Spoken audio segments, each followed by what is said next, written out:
Hello and welcome. I'm Eric Maduro. Fake news is everywhere. It's in our social media feeds, it's in our newspapers and magazines, it's even influencing our politics. But how do you tell fake news from real news? Can you do it? Well, I'd like to think so, but I've definitely believed stories that I ultimately found out were fake. It's just so hard to tell sometimes. I really try. I do check where the story comes from and who has written it.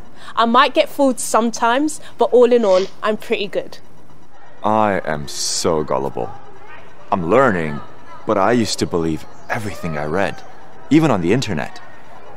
I've believed stories that could have been written by anyone. It's becoming increasingly difficult to identify fake news. Today, we're talking to journalist and founder of FakeNewsSpotter.com, Alan Goodhue. Welcome to the show, Alan. Thanks for having me, Eric.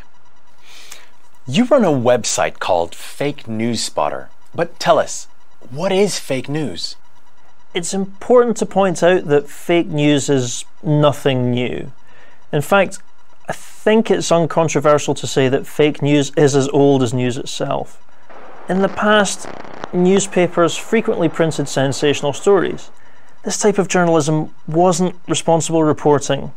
In many cases, it was very irresponsible, but it was popular. The media has often been used as a propaganda tool too. Propaganda can make unacceptable stories acceptable, and although the stories are often fake, they're not illegal. But if fake news has been around for so long, why are we all talking about it now? In a word, technology. The internet and social media allow people to produce and consume news in a way that was unimaginable in the past. Whereas news used to only be reported by journalists, now anybody can create stories that look real.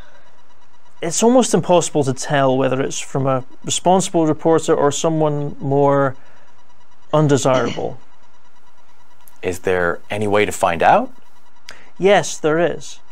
You might not always be 100% sure, but there are questions you should always ask to separate the real from the fake. These are: how believable is it? This might seem too simple, but always ask how realistic the story itself is. If it seems unbelievable, that's probably because it isn't true. Who wrote it? Most of the time though, you can't really tell whether an article is true just by the headline. That's when you need to look at the writer too. If there is no name, the writer might not be a journalist at all. If there is a name, check out the background.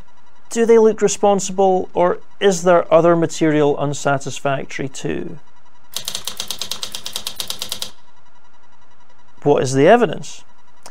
If you've checked the writer and it's still hard to tell, you need to look at the evidence yourself. Is the source satisfactory? Always say to yourself, could this have been made up? And of course, facts and figures are always desirable. That's a lot of hard work. It is, but it's worth it. And it gets easier the more you do it. If you don't ask these questions, you may have already been fooled. Which is what happened to a lot of people in an experiment you did recently. You can say that again. We'll talk more about that in part 2. Join us then.